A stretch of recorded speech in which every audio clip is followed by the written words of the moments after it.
Today on Chainlinked, Matthew Werner from Gemini joins me to discuss their Chainlink Proof of Reserve integration for EFIL, the wrapped Filecoin product.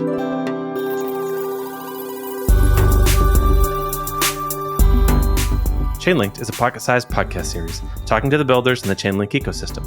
We get to know the human side of the people bringing the many applications of Chainlink blockchain oracles to life across global enterprise, the blockchain industry, and more. My name's Dr. Andy Boyan. You can call me Andy. I'll be your host. I'm here with Matthew Werner, Associate Director of the Wallet product at Gemini. Gemini recently announced they integrated Chainlink Proof of Reserve for their EFIL product. It's wrapped Filecoin. Hey, Matthew, how you doing, man? Hey, Andy, how's it going? Thanks for having me on. Absolutely. Thank you for coming on. Let's start with the nuts and bolts. How's Gemini using Chainlink Proof of Reserve? Yeah, so this is a really interesting new way of using Chainlink. Basically, whenever we're wrapping an existing asset to Ethereum, a centralized solution like this, a big part of the solution is trusting the custodian, and Proof of Reserve allows us to provide, on-chain evidence that we have the Filecoin we say we do when you can match the reserves with the total supply of wrapped Filecoin.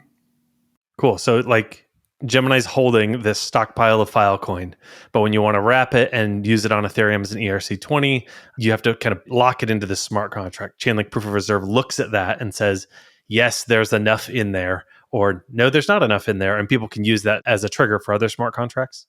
Exactly. Yeah, we do, our internal checks, and we actually, every time we wrap Filecoin, we reference the transaction from the Filecoin blockchain in that wrapping. But it's great to have an external decentralized source of information that can periodically check our reserves and say, yeah, everything lines up. It's all good. Can you talk a little bit about why wrapped Filecoin? Why not just use Filecoin? Yeah, I think that, this is a topic of, interoperability between chains that we're going to see more and more, that we have these new native chains that provide utility that's unique to that chain. And there will be a good reason for people to start using it, like Filecoin. They have unique utility. However, Filecoin is still an asset, and a lot of the activity that's happening in the space is happening on chains that aren't Filecoin, like DeFi and Nifties and all these other things. So you need to have some sort of solution to be able to represent those assets in the places where the other things are happening. So a lot of DeFi activity on Ethereum, that's a common place to see people and organizations wrapping assets to Ethereum so that they can represent those assets from other chains in that ecosystem. We have all these utility tokens. They're meant to do something, so they have utility. But now with DeFi, they have other utility too. It's like this multi-utility, but you need to be able to go cross-chain to do that in some cases, or at least cross-protocol composability in a lot of different ways. That seems like a real maturation of the space since the token days of 2017. Yeah, absolutely. I think it's really going to be interesting to see how this plays out in the next couple of years, because you've got a few different approaches to it. You've got these wrapped asset solutions, and then you've also got these parachain solutions where you kind of elevate the idea of a token to be this native asset representation in the protocol. And it's going to be some combination of these approaches that gives us that interoperability we're going to need as the space continues to introduce interesting new utility cases. Yeah, that's a cool idea. It's kind of dawning on me just now. The multi-utility, multi-chain, it's not just a multi-chain world, it's a multi-utility world that DeFi has introduced as well. So Tyler and Cameron Winklevoss, the twins, the founders of Gemini, along with yourself, you've all taken really supportive positions of DeFi as an ecosystem. Gemini itself has listed a ton of new DeFi tokens in the past year. So why is this? How does DeFi align with Gemini's mission? Gemini is a centralized exchange, centralized custodian in some ways. How do you reconcile DeFi with this? Yeah, that's a great question. And we've had a lot of really in-depth conversations about it internally, about, how exactly does DeFi empower the individual through crypto? And how can we contribute in a meaningful way that will allow that customer to have a better experience through both centralized and decentralized exchanges? And I think that the way that Gemini is involved, first and foremost, is just providing access. I think that governance tokens are a huge part of why DeFi gained traction last year. And at the very minimum, we should be allowing customers to buy, sell, and obtain and get involved with these tokens through our platform. And I think that there's, at first glance, there seems to be kind of this rub between DeFi and centralized exchanges. But I think at Gemini, we really believe that this is an evolution of the space. Mm-hmm. And we would much rather contribute to evolving the ecosystem to be net beneficial for everyone than just dig in our heels to some existing model that has worked in the past. We don't want to do anything that's going to hold back the industry because it's so nascent that none of us have any strong conviction on what this is going to look like in 5 years. So you just have to try to build on what is currently working and try to encourage continued participation and growth in the industry. Yeah, I couldn't agree with that more. One of the hallmarks of crypto as an industry and Bitcoin's sort of mission is to give people an option. It's providing more options. So, that's kind of how I saw it reconciling, is letting people do what they want. If you want to get access to these governance tokens and then take them off and participate with them, there's a ton of options there. Yeah, absolutely. And I think that we're going to continue to see an evolution of what those governance tokens really mean for those platforms, because just voting on protocol changes is kind of the bare minimum. You can do a lot more interesting things with that as well. And it's one thing to provide access to these coins. It's another thing to help make use of them in their intended purpose for participating in those protocols. Do you have any examples of that? That's a really interesting idea. Yeah. So I think of it like, take, let's say, Aave. And things happen on the protocol. They want to add more pools. They want to invest, create some fund. Those types of votes are pretty straightforward. But there's also mechanisms around contributing to the protocol. And that might be through contributing liquidity. That might be through being the one to raise governance proposals. Mm-hmm. It could be shares of the fees that are coming from participation in the protocol. And I think when I was working at Dfinity a while back, we talked a lot about governance and delegated governance, because you may not know the best answers to everything, but someone that does know the best answers to everything. So you can say, I trust that person to vote for me. And now that person is playing a different role than just voting for themselves. Now they're playing the role of an expert, and they're providing some sort of additional service to the platform and the users by kind of coalescing all of the inputs and voting correctly, or voting what's for the best interest of the platform. Mm-hmm. So now we're at this kind of additional sophistication introduced into the governance procedure through governance tokens, that now you can say, I trust this person to do the thing that I think is best. And, it's not really anything more complicated than voting and participating and keeping the thing running well. But I think, to me, it does show that we are not very sophisticated in these things yet. And there is a lot more that we can gain from it by trying to produce the best outcomes for anyone using the platform. If I think of a single protocol, maybe there's not a ton of complexity in one single protocol, but when you look across the entire DeFi space, plus NFTs, plus XYZ, I'm in the industry full time, and I have a really hard time keeping up with absolutely everything. Yeah. And things influence each other. Something happens on Compound, it influences what happens in Aave and on Maker and all the other DeFi protocols. There's ripple effects, let alone for NFTs, So Absolutely. I could see, at least the argument made for some sort of delegated governance or something like that.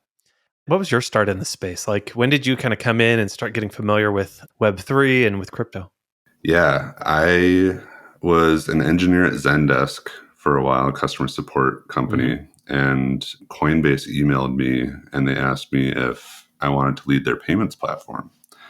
And I thought, I had heard of Bitcoin. I thought it was kind of a, cool internet money. I didn't really understand the ethos and why it's so transformative. Mm-hmm. But I got going at early 2017 at Coinbase and had helped lead them through that year, which was kind of crazy. Yeah, I can imagine, man.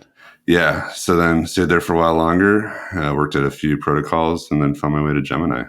Since you've come to know the space, do you have a personal philosophy that, relates to working here? Like, what drives you to stay in Web3? What is that transformative mission that you've internalized?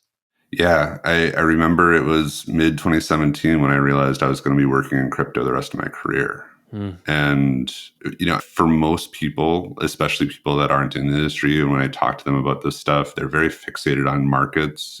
It's really engaging to see these huge swings, and it's fun to talk about whether or not Bitcoin is dead yet.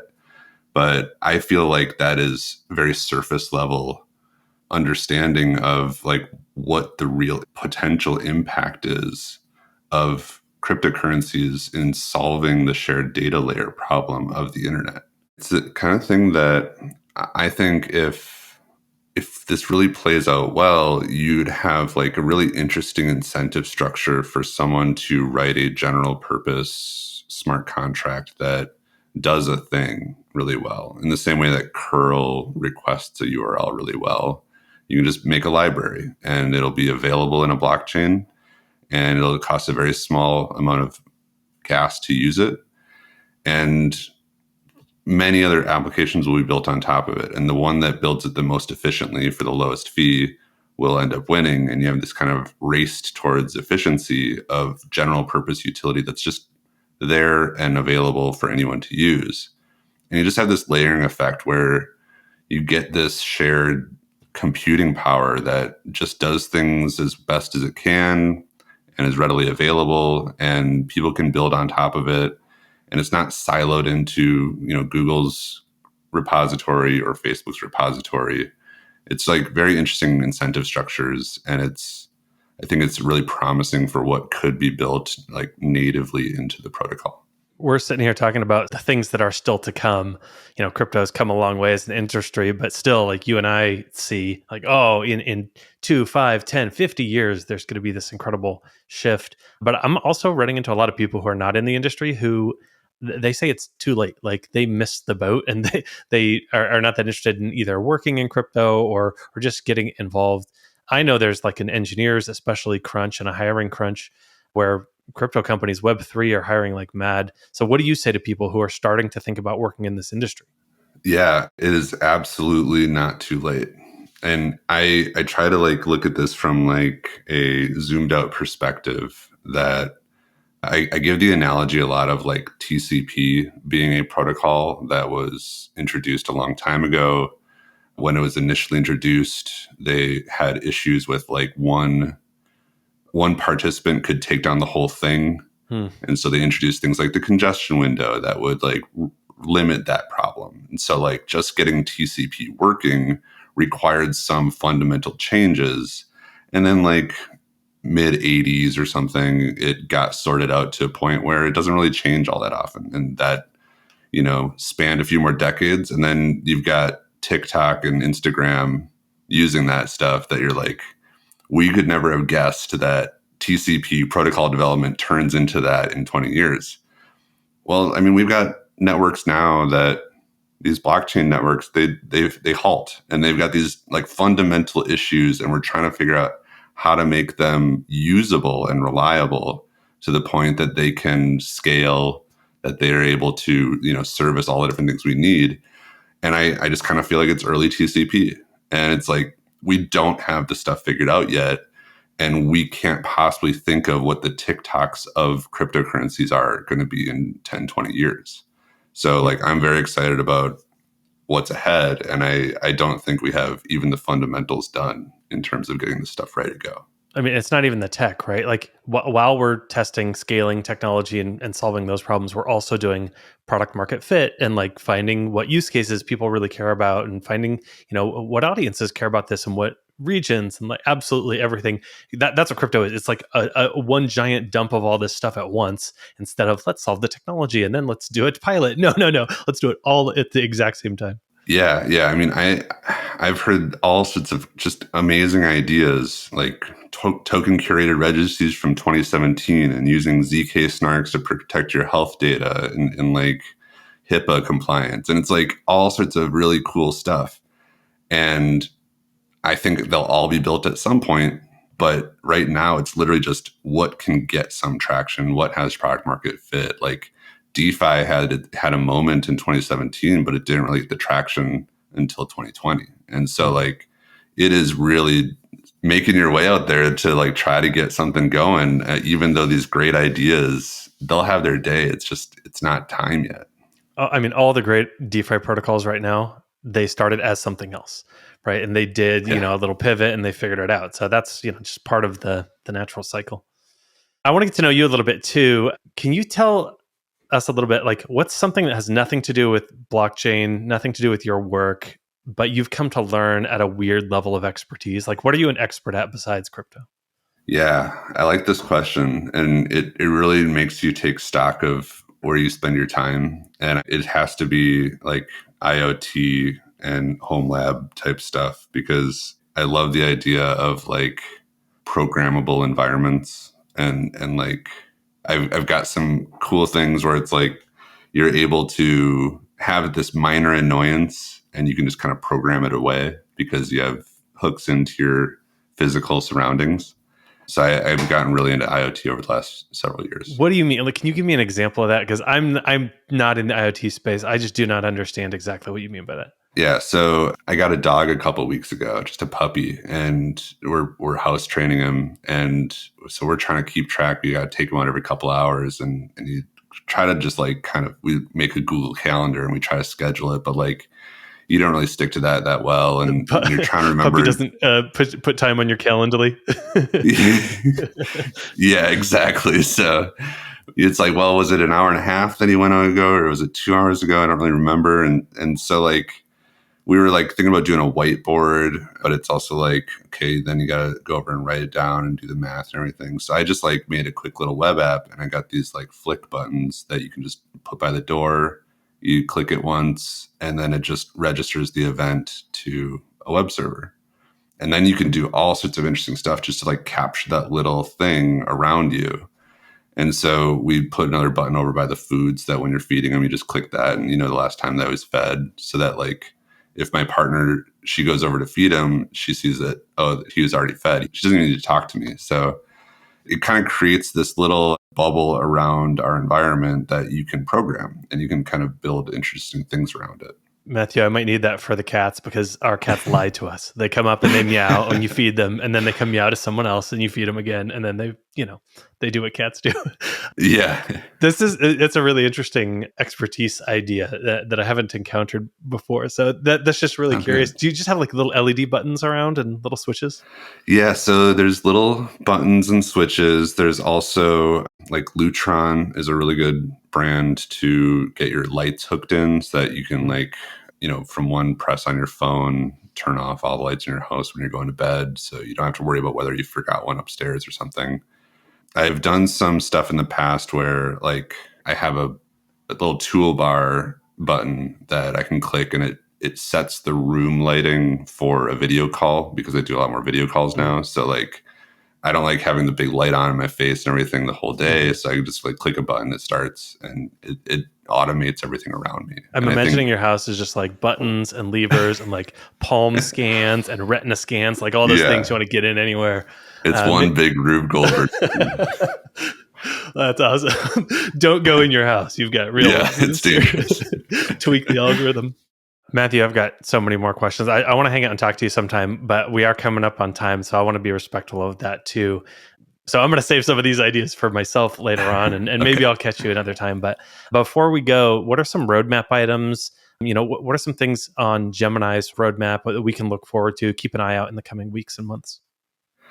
Yeah, that's a great question. And it's always tough being in this spot with like the assets that we plan on launch. Like obviously can't discuss that, but I think like Nifty Gateway is always doing amazing things. And like NFTs are having their moment this year, and I think like it's really awesome to see the type of stuff that they've been working on. So Nifty Gateway is a great place to see the latest interesting things happening in that space.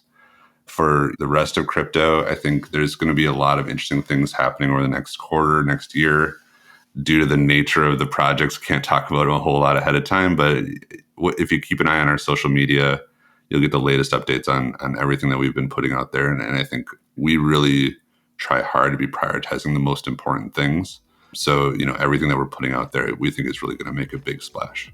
Matthew, thank you so much for your time and talking with me. I appreciate it, man. Yeah, absolutely. You too. Thanks for having me on. For more details about EFIL and Gemini's Proof of Reserve integration, you can head to their blog and read the announcement. I'll include that link in the description. I'll also include some links about Proof of Reserve if you're with an institution and would like more info on that Chainlink solution. If you're a builder, be sure to listen to some past episodes, especially the Keepers Deep Dive. That was a really great one. And subscribe and share wherever you're listening, please. Also, follow Chainlink Today on Twitter. Chainlink Today covers the deeper side of projects and grants and people in the Chainlink ecosystem. Follow them on Twitter at Chainlink Today and read more about the stories behind some of the industry's top projects. You can follow me too. I'm at Andy Boyan on Twitter.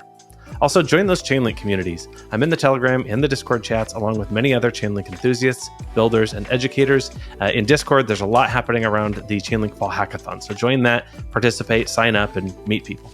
Thanks for hanging out. I'll catch you guys next time.